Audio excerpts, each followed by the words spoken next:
Halo Bapak Ibu, selamat datang di tutorial Sister UMN. Hari ini saya akan memberikan tutorial mengenai pengisian BKD. Jadi kita login ke sini.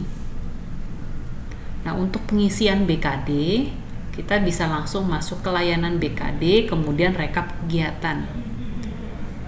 Nah, kita kemudian masuk ke semester yang diassign untuk diisi. Nah, di sini contohnya 2022-2023 ganjil. Nah, ini di sini belum diisi. Kita tinggal klik isi laporan kinerja. Nah, di sini nanti akan ada tampilan biodata, pelaksanaan pendidikan, penelitian, pengabdian, penunjang, kewajiban khusus lektor. Ini tergantung dari jabatan akademik ya Bapak Ibu. Bisa jadi ini adalah AA, asisten ahli, lektor kepala, atau guru besar. Jadi tergantung dari JJA masing-masing. Kemudian nanti ada simpulan. Nah, pastikan bahwa biodata ini benar. Kalau misalkan ini belum update, Bapak Ibu tinggal klik update biodata. Secara otomatis, Sister kemudian akan menarik data dari bagian profil. Nah, pastikan profil ini sudah diupdate sebelumnya. Jadi Bapak Ibu bisa mengupdate di bagian data pribadi atau jabatan fungsional, kepangkatan dan sebagainya. Jadi di bagian ini. Jika Bapak Ibu mengalami permasalahan, Bapak Ibu bisa menghubungi Academic Career and Relation Section di HRD. Nah, sekarang kita akan masuk ke pelaksanaan pendidikan.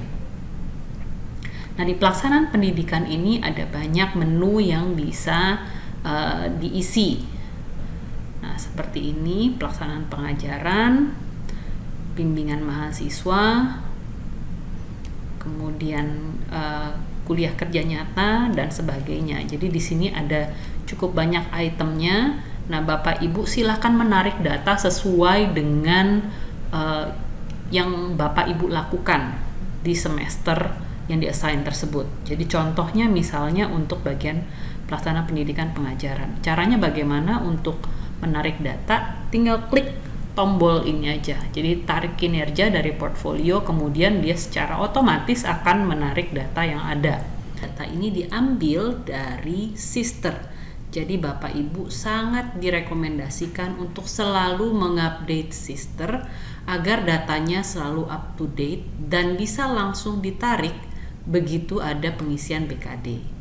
Khusus untuk bagian pengajaran, data akan tertarik otomatis berdasarkan laporan perguruan tinggi ke Dikti. Nah, di sini biasanya akan ada tulisan misalnya belum ada bukti ajar. Kalau belum ada bukti ajar, Bapak Ibu hanya perlu klik ini kemudian mengisi buktinya.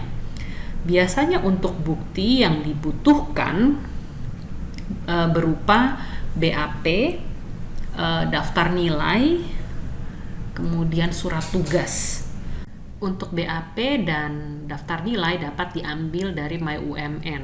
Jika Bapak Ibu membutuhkan tutorialnya, silahkan klik link video berikut. Nah, ini contohnya untuk skripsi. Saya klik choose file. Nah, di sini sudah ada SK pembimbing skripsi, ini saya masukkan.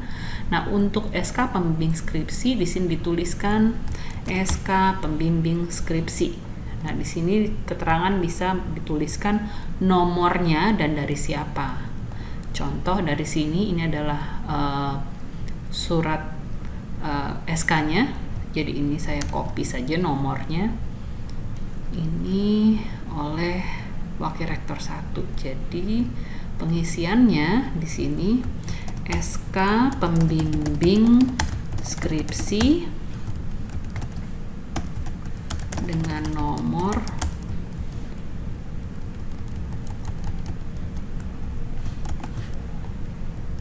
dari Wakil Rektor 1 dengan nomor sekian. Kemudian jenis dokumennya dipilih SK penugasan di sini. Kemudian kita simpan dokumen. Oke, ini sudah ada masuk 1. Kalau selanjutnya bimbingan di sini Form bimbingan skripsi. Ini di sini bukti bimbingan skripsi. Materi dan jadwal bimbingan kita masukkan di sini, kemudian simpan dokumen. Dan seterusnya. Kemudian kita kembali ke rekap kegiatan.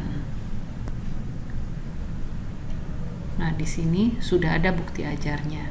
Kemudian kita lakukan juga untuk mata kuliah lainnya.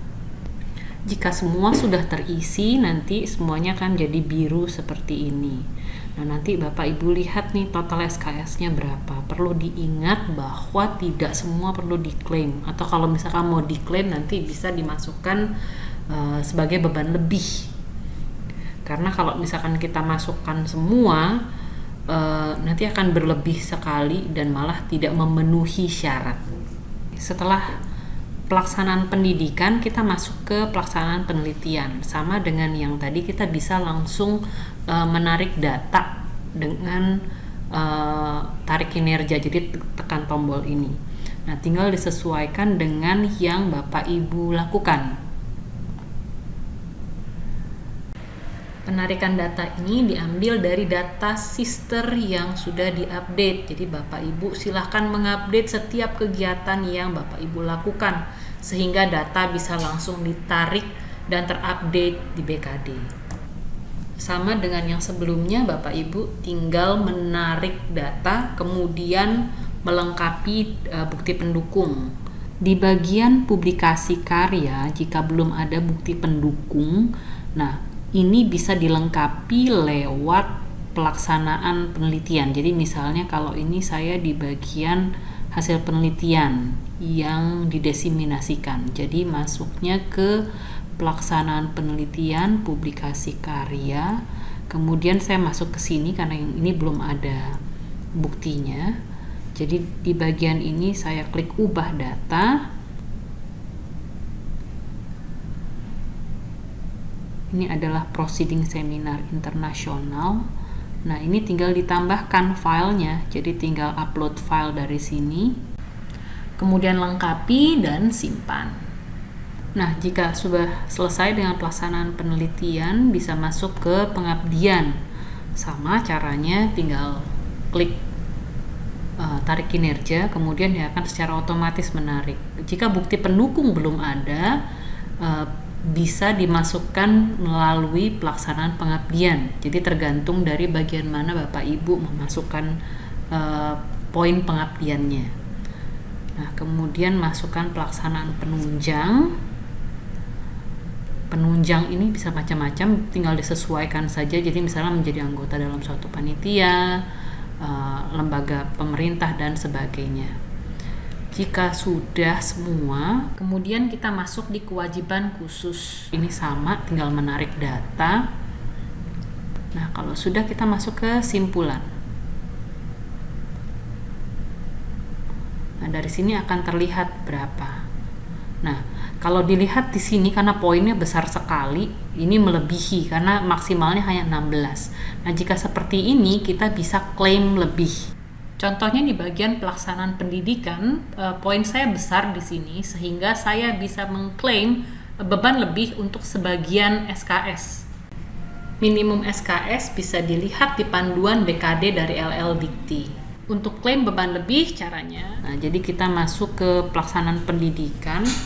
Di pelaksanaan pendidikan di sini statusnya bisa beban lebih. Ubah status. Oke. Nah, bisa dilihat di sini sudah berubah menjadi beban lebih. Ini disesuaikan dengan kebutuhan dan selalu merujuk kepada panduan BKD dari LL Dikti. Nah, ini sudah memenuhi semua. Jadi kalau misalkan ini sudah berubah menjadi hijau, ini artinya kita sudah memenuhi syarat. Nah, kadang-kadang kalau misalkan poinnya lebih, ya kita bisa klaim sebagai poin lebih seperti ini. Jadi di sini poin yang dibutuhkan sebetulnya minimal 12, maksimal 16. Nah, kalau ini sudah, kita cek sekali lagi. Kalau misalkan sudah, kita klik simpan permanen. Di sini jika sudah yakin, tinggal Bapak Ibu klik ya, saya menyetujui. Kemudian ini klik OK. Dari sini, ini laporan BKD sudah selesai, tinggal siap untuk dinilai. Selanjutnya Bapak Ibu silakan menghubungi Academic Career and Relation Officer untuk menginformasikan 2 asesor yang nantinya akan menilai BKD Bapak Ibu. Demikian informasi yang dapat saya berikan, semoga bermanfaat.